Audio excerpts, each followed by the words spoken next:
So is retirement good or bad for your health and well-being? So g'day, it is Peter and Sal here, and we are here with Fitness After 50 FAQs. And today's question is retirement good or bad for your health and well-being? And I think I'm just going to start off by saying whether retirement is good or bad is really going to depend on you, your approach, whether you got some type of plan in place, whether you've got those social connections, thinking about how you're going to engage in activities you enjoy, and like any other challenges that you might have at this stage of life. So I think that's the first thing to say about it. So g'day, Sal, how you doing? Good, thank you. How are you? Yeah, good. The first thing I'm going to say is retirement on your plan? Haven't even thought about it. Look, I'm going to say as a woman in my 60s, retirement is certainly not in my horizon, and I can't imagine actually even retiring like full time. It's not something that, I may change my mind as the years go on, but it's certainly something that I couldn't see myself actually doing. So, but one of the things I actually did have a look at, Sel, was the average lifespan of a female in Australia is around 85, and the average retirement age of a female in Australia is 65. So that means we've got 20 years. So, and so I think that in approaching this, what have you been doing up until this point, up until those 65 years, to look after yourself, your health, and your well-being? Because if it's been something that you haven't actually been considering, then I'm not sure that it's going to be something that's going to be that easy to take care of, in those later 20 years as well, too. What's your thoughts on that? I was thinking mindset too, because are you even ready to retire, or is it something that you're being forced to do? Because Okay. a lot of places, you hit that 60 mark or 65 mark, and okay, well, you need to retire now, type thing. A lot of Yeah. places don't let you stay on. With a friend of ours, I think he turned 60 this year, and Yeah. Okay. he's got to retire next year. Yeah, so and he's Um, such a busy man. So I worry how he's going to cope with being y- and on the because in reality, yes, he mm, might retire from that job. Yes, he might want to get another job, but it's hard because people don't want to hire older people. yeah. So That's I a really think good it's the point as mindset well. too. Yeah. Yeah, absolutely. So when I was started to think about this topic, I was thinking about all the positives of, retiring and, taking care of your health and well-being.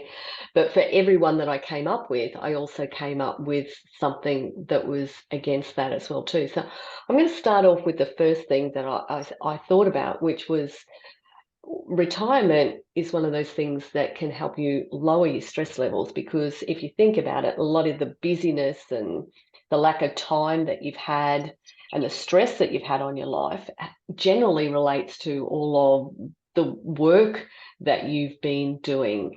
And so what that's done is probably create some changes in your body. So you might have been experiencing high blood pressure or anxiety, or, maybe not sleeping well because of all those pressures that you've had on work. So therefore, if you're not working anymore, then those stress levels are going to be lower.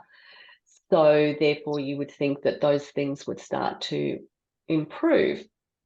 But then on the other side of that coin, I started to think about, well, if you don't have those work-related tasks to be doing and keeping you busy and challenging you mentally, and that you don't have that stimulation going on, then you're going to lack that mental engagement in life. And so therefore that you might experience some type of cognitive decline because you're not experiencing those challenges anymore. Hmm. What do you think about that? Absolutely. You mean you think about work life is you know, the people that you're surrounded with, the challenges you have all come from, you know, what would it be? 80% of your life is work life. You know, so you're surrounded by people, problems at work, things, you know, you've got to think on your feet and those sort of things. And absolutely, when you do go into retirement, you know, there's none of that there to challenge you. Yeah, so I would think that, you know, if you are about to retire or you're thinking about putting a retirement plan in place, you really want to think about, okay, what levels of challenges and stimulation have I had from work? So therefore, you know, if it's been creating a lot of stress in my life and I want to reduce that stress, what level of challenges am I going to want to have in my life and where am I going to get them from? So that I'm still going to be challenged mentally, but I'm still going to be able to reduce that stress level that I may have had. Yeah. The next point that I came up with was better sleep, because you don't have that work schedule. You don't have that alarm going, blah, blah, blah, you know, get out of bed. So that's going to make some changes to your sleep patterns. And we all know that good quality sleep is essential for not just physical well-being, but also that mental well-being. So that can mean that you're going to wake up feeling refreshed, because you're naturally waking up. You're not waking up to that sound of that alarm type of thing. But then I started to think about it more, and I went, hang on a minute. Mother Nature has a way of playing lots of tricks on us, because what happens is we have this natural change in our sleep patterns in the structure as we're aging. And so, which means we tend to have lighter sleep, we wake more often, we get up to go to the bathroom a lot more. And so therefore we're having poorer quality sleep. And there is also research that says that our deep sleep is impacted as we age as well too. And of course that deep sleep is what helps our physical well-being restore, and that it has that memory consolidation that goes on as well too. So if we don't have deep sleep, then that means we're going to wake up feeling less rested than what we really had planned on doing. So sleep is a catch-22 as we're going into those retirement years, because as we're going into retirement years, we're also going into the aging years. And remember too, with that alarm going off, and then when you do retire and it's not going off anymore, 9 times out of 10 we all will automatically wake up at that time. You know, I sit with my son. You know, he works. He's up at 5:15 every morning, Monday to Friday, and then Saturday he's got a physical job because he's a carpenter. And then, you know, Saturdays and Sundays he's still waking up at that 5:15, even though he could be sleeping. So that will have an impact as well. You know, and I think that's a good thing, Sal, because a lot of the research shows that having that regular go to bed time and that wake time is just as important as getting that good, you know, 7 to 8 hours of quality sleep as well too. Yeah. The next point that I went to was that better life to work balance, you know, so you've got more opportunity for leisure time, more opportunity for those personal connections that you've got, so better relationships and with your family and your friends, and you've got more opportunity to sit and relax. But you know, that also comes with lack of movement as well too, doesn't it? So, and it does. Also what it means is that you don't have those people around with you that you've spent so much of your life with. So you've lost that social interaction. And so you can start to feel like disengaged in life, and you can feel lonely as well too if you don't have those people in your life, or you haven't set up something to actually stay in contact with those people. And then, and then if the thing that you had in common with them was work and you're no longer working and you don't have that commonality, then what that can mean is that you can still drift apart from those people as well too. So with having that better balance of not going to work, we also lose that interaction with people, and that's a big thing. Social interaction, it is. Yeah. I see a lot of because, as you know, I teach an older class, and you see a lot of women who have retired, and they're two different extremes. Like, they're either really busy and doing something every single day, or their social connection is this class that they go to, and that's all they have, because they don't have that social connection outside of work anymore.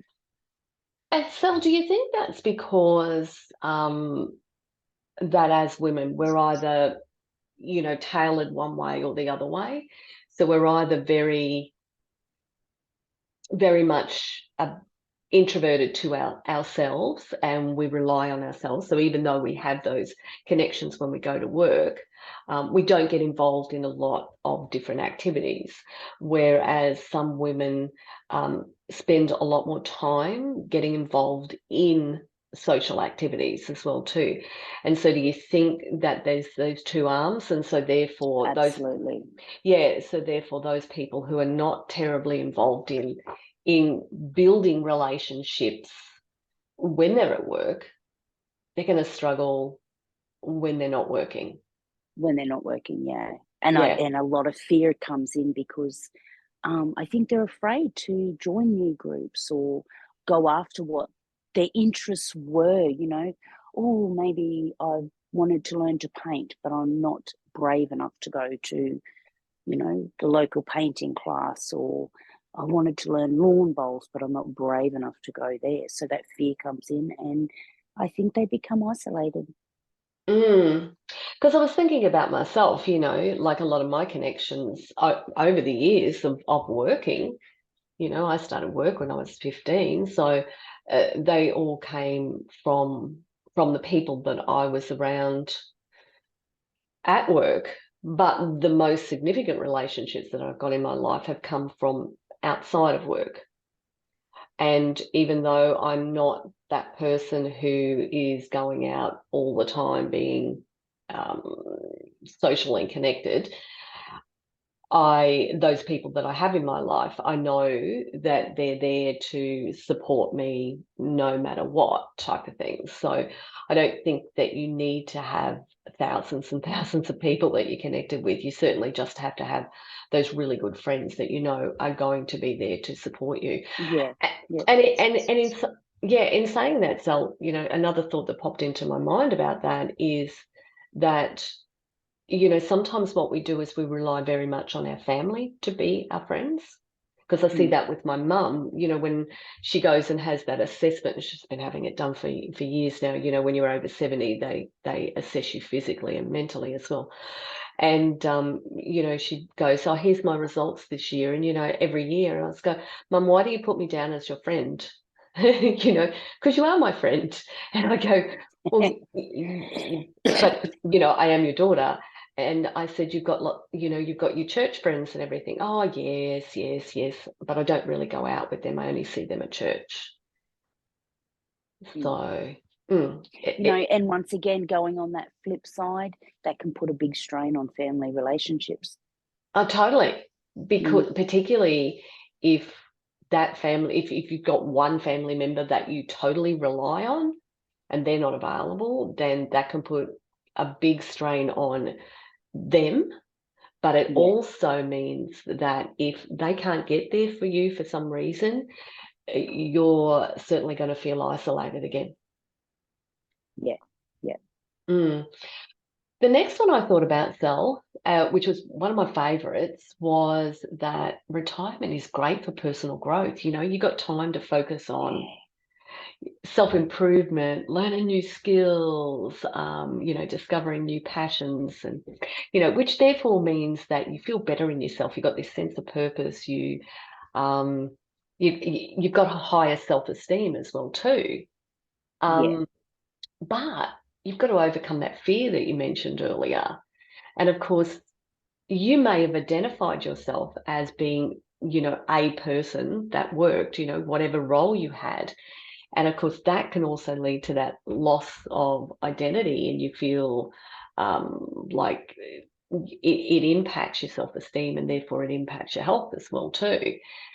So I just want to come back to that fear. Like, how do you think that you overcome that fear, that anxiousness, that when you were scared? What do you think you could do?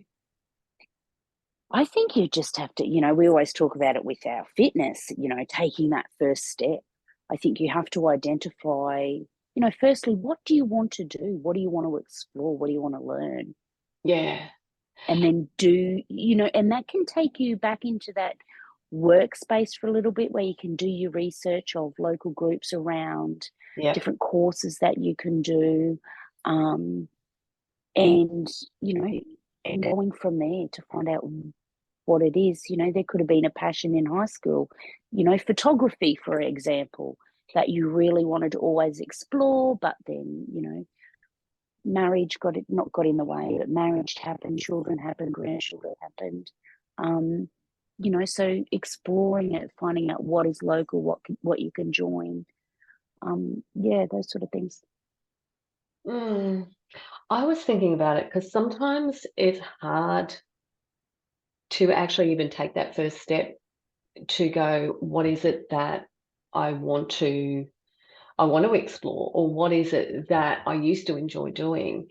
And where my head went with that is, ask someone who knows you quite well. Because one of the things that I recently did for Paul, because he can't use his hand, which means he's very, very limited, like he can't drive a car, he can't ride, he can't do anything, that he was doing, and all of those passions that he had are no longer there right now. And it was like, I sat down one night before I was going to bed and I wrote down some ideas, and I said, oh, here's some ideas the next day for you that you might like to explore, that, and it gave him that opportunity to not get into that mindset of feeling like life was over, and to start thinking about there are other opportunities there. So again, I think that comes down to that. Who have you got in your social connection group that is going to be able to support you overcoming that fear and helping you explore those things? And also, if you are watching this and you have a friend who has retired and they do feel a bit lost, suggest that to them. Do you want me to make a list? What I think might be great for you. This is what I think is going to be, wonderful for you to try, and they might, because some, women don't really reach out that often. No, they don't. No, most of us don't. No, we don't. No, we don't. Of course, then we can't finish up today without talking about physical activity, because when you retire, you do have more time. You've got that more flexible schedule, so you can start to allocate time to physical activities that you enjoy. But if you've been sedentary for this 65 years, as an example, and you've not really focused on your being physically active, then you may be in a situation where you have certain health conditions. You may be overweight, you may be experiencing aches and pains, you might have chronic diseases like, cardiovascular disease. You might feel weak in your body because your muscles have started to decline. So it's a catch-22, seriously, because what we say is that once we retire, we're going to have time to do all of these other things, and we're going to take care of our health and well-being. But it's slowly been declining up, during those 65 years. So now we could be in a place where it's like, this is too hard to actually start.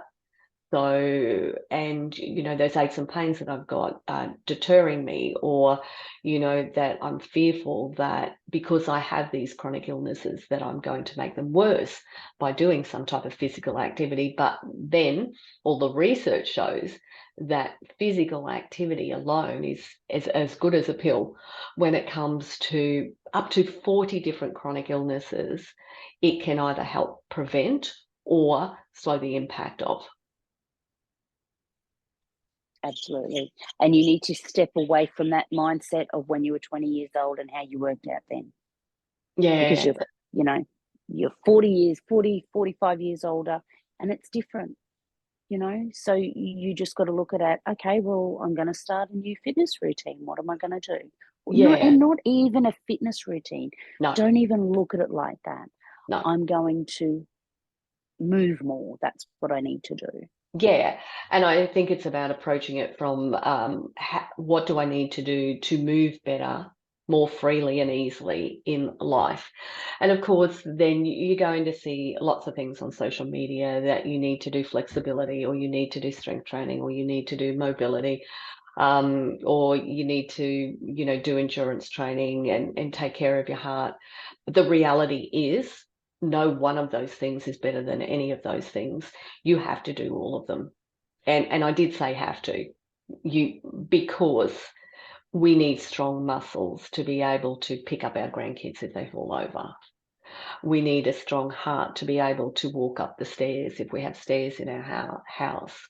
If our joints aren't working properly, that's, the flexibility and the mobility in our body, then we're not going to be able to walk up those stairs either. So, or we're not going to be able to get down into those kitchen cupboards that we need to get down into. So there are so many great reasons for doing physical activity. And I'm going to say, don't leave it until you retire, start now.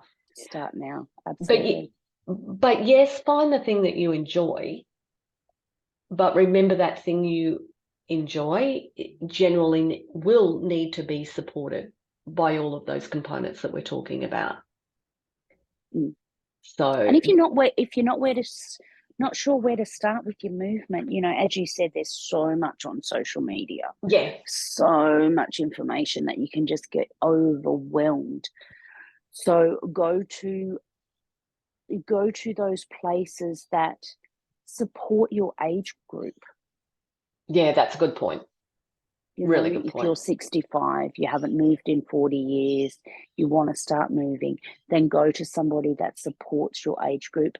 They completely understand about the aches and pains and the preventative diseases and where you have to start and all those sort of things. You have your own perfect story of when you were going through menopause and you had a 20-year-old telling you all about it. Yeah.